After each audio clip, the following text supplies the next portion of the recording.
बेटा रोहित की लाश को आधी साड़ी को फाड़ के रख लिया।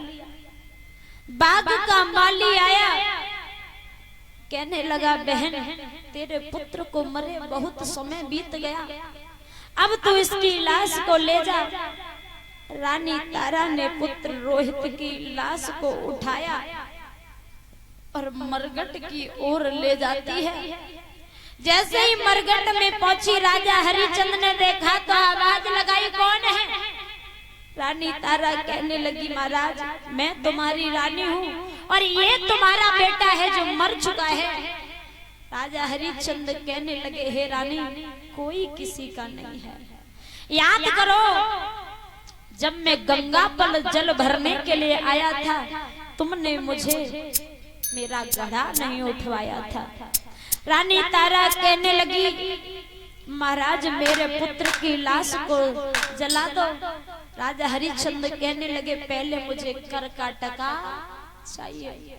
रानी तारा कहने लगी, महाराज मुझे देने के लिए यानी मेरे पास देने के लिए कुछ भी नहीं।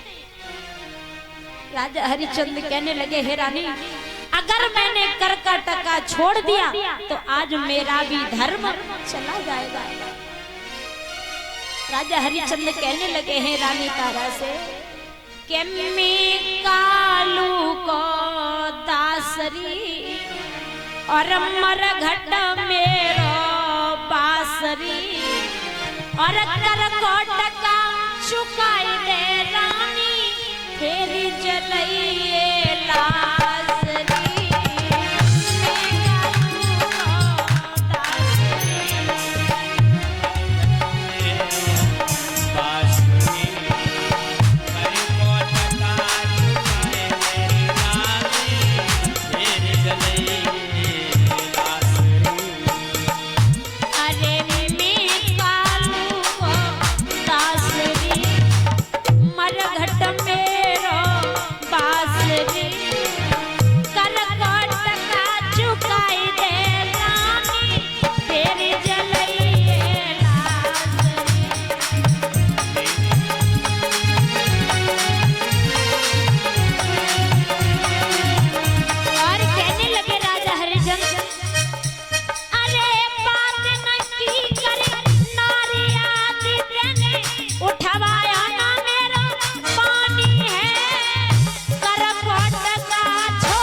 हरिचंद कहने लगे, हे रानी कि ना ये बेटा रहा तुम्हारा ना तू इसकी माता है और मरी हुई माटी से रानी नहीं किसी का नाता है। परीक्षित महाराज, रिश्ते नाते तभी तक होते हैं जब तक हमारे शरीर में जान होती है।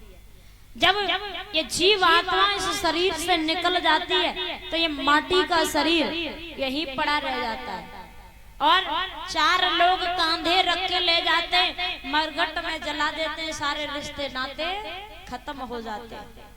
कि जो बीत गए वो जमाने नहीं आते आते, नए पुराने नहीं आते। जो समय गुजर जाता है वो दोबारा नहीं आता। हे रानी, मरी हुई माटी से किसी का कोई संबंध नहीं होता है, कोई रिश्ता नहीं होता है। रानी तारा के पास में आधी साड़ी बची थी, रानी तारा ने वो आधी साड़ी भी उतार करके राजा हरिश्चंद्र को दे दी। रानी तारा काशी के चौराहे पर एक मंदिर था, रात्रि हो जाती है तो उस मंदिर में रुक जाते हैं। विश्वामित्र जी ने क्या किया कि काशी के 2-4 बच्चों के शीश काट करके चौराहे पे लटका दिए और आवाज लगा दी कि हे काशी के लोगों, एक डाहिन आ गई है जिसने बच्चों के शीश काट करके चौराहे पे लटका दिए हैं। तो महाराज, काशी के लोग राजा हरिश्चंद्र जब उस मंदिर में पहुंचे तो राजा हरिश्चंद्र ने जब रानी तारा को देखा तो केसों को पकड़ लिया और कहने लगे, मैं तुम्हें जीवित नहीं छोड़ूंगा, तुम्हें एक डायन हो जो बच्चों को मार देती हो।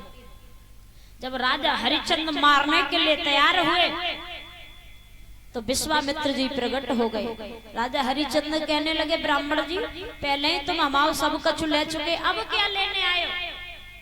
तो विश्वामित्र जी कहने लगे कि अब हम लेने नहीं, अब हम तुम्हें देने आए हैं, हम तो तुम्हारी परीक्षा ले रहे थे। रानी तारा कहने लगी, ब्राह्मण जी अब क्या दे सकते हो, मेरा पुत्र मर गया। विश्वामित्र कहने लगे, हे रानी तारा, तुम अपने बेटा रोहित को आवाज लगाओ, वो हंसता खेलता हुआ आएगा। जैसे ही रानी तारा ने आवाज लगाई है तो बेटा रोहित हंसता खेलता हुआ आता है। विश्वामित्र जी राजा हरिश्चंद्र से कहने लगे कि राजन, हम तेरे दान से बड़ा प्रसन्न हैं, तू कोई वरदान मांग ले। राजा हरिश्चंद्र कहने लगे, ब्राह्मण जी, मुझे कुछ नहीं चाहिए, अगर मेरी रानी तारा वरदान मांगना चाहे तो मांग ले।